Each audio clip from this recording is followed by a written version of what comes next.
All right, so in just a few short hours, you, the voters, are going to head to the polls, and all of you who haven't made up your mind, let me help you out. Let's compare how things are today as opposed to 4 years ago when the anointed one took office. Now, the average price of a gallon of gasoline was only $1.84. Today, it's almost doubled. It's $3.47. That's an 88% change. By the way, if you live in New York, New Jersey, or Long Island, you also have to wait 3, 4, 5, 6 hours to get that fuel. Now, fuel is not the only thing that has skyrocketed. American families are paying more for groceries as well. The cost has increased 5 to 8%, or 5.8%. The national unemployment rate is also higher than when the president took office. Fewer Americans are working than when he started 4 years ago. Obama promised by this time the unemployment rate would be 5.2%. But to no one's surprise, he has failed to do that. But that's not all. When Obama took office back in 2009, there were 32 million Americans on food stamps. Well, fast forward 4 years, a staggering 47 million Americans are on food stamps. Now, this is not the change that Americans were promised. Now, the simple truth is Americans cannot afford another 4 years. On top of all of this, we have $6 trillion in debt, 25 million un- and underemployed, 1 in 6 Americans on food stamps. Joining us now, the author of the New York Times bestseller, Mugged, Ann Coulter. You realize for every job that Obama created, and remember, fewer Americans are working, 75 more Americans went on food stamps. How is this even close? No, it's a disaster. I travel to America a lot. In fact, I realized to America? To America. And just this year, I've spent time in 7 of the 10 swing states, which is part of the reason I'm so confident that I will be back Wednesday night for the victory party. And people are really suffering out there. I mean, people are unemployed or underemployed, 23 million unemployed.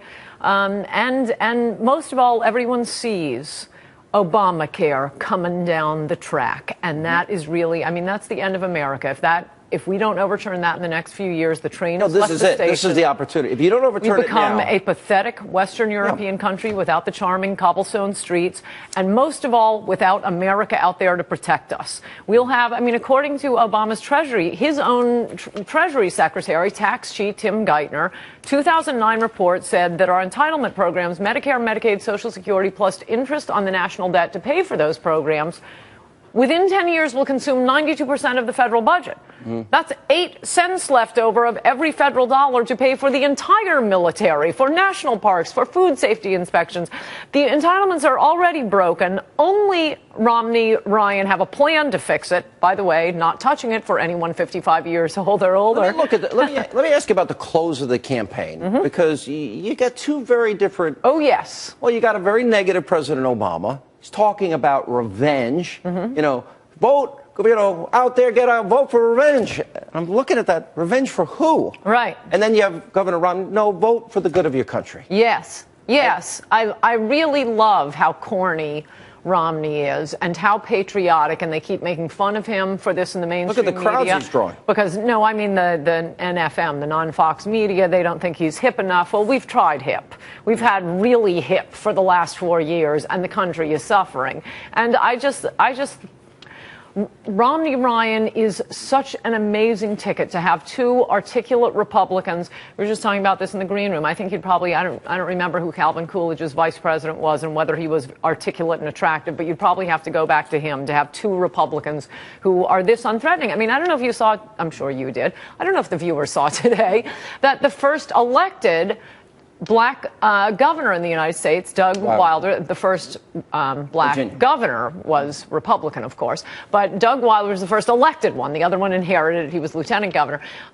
He basically came out and endorsed Romney. I mean, he was very polite. He talked about traveling around Virginia and talking to people. He very clearly was not endorsing Obama, but what he said was, I talked to people, they thought they were voting for a moderate. They thought it was something new, hope and change. There were a lot of people that didn't believe you and me, that said, oh, he's going to govern as a moderate. I can name names, but with Doug Wilder coming out with a column saying he is governed as a very left-wing president, people are really suffering. And I talked to people who voted for him last time and were very proud to have Obama as the president, and they're not voting for him this time. Let me show you this clip. Now, a lot was made over the hurricane, the impact that it slowed the momentum of Governor Romney. I want to show you this report by our own David Lee Miller of a public housing unit in New Jersey, and in Brooklyn. Devastated. This is Obama's Katrina. And now that people are seeing that, the gas lines and the suffering and the millions without power, the millions without heat, the millions of the tens and thousands that have lost their homes, and the cries for help, people realize Obama comes in, photo op with your friend, Governor Christie, and he leaves. Look how bad things have gotten. There are thousands and thousands of people who live in Red Hook in public housing. The conditions, they say, after the storm are now deplorable, and that's what we saw. We had to climb a stairwell, 10 flights. There were no emergency lights. There was debris in the stairwell. There was human waste in this stairwell. We was told that a rape had taken place there earlier. We entered the apartment of one of the residents, Maritza Delgado. She was heating her apartment with her oven. She said she had the gas on throughout the weekend. Extremely dangerous. Other residents doing the same thing. No running water, no toilet facilities. The only food that she has been provided sporadically, she said, from the National Guard. And then we talked to her briefly outside her apartment house, and she told us that she is in desperate need of help. So a week later, there's no gas, Right. there's no electricity, Right. there's no heat. People's homes have been decimated. There's no FEMA. There's no generators. Well, what we just saw there, please no more sneak previews of what hospitals will be like under Obamacare, because you just saw it. You can't control a hurricane. You can control how the government responds. Is it going to be government out of Washington the way Obama and the Democrats want to make everything? Or can we have a little free enterprise mixed in here? Because Romney, like he wants to reform entitlements, he wants to reform FEMA, so you won't end up with situations like this anymore. We're going to go state by state with Ann Coulter when we come back. Also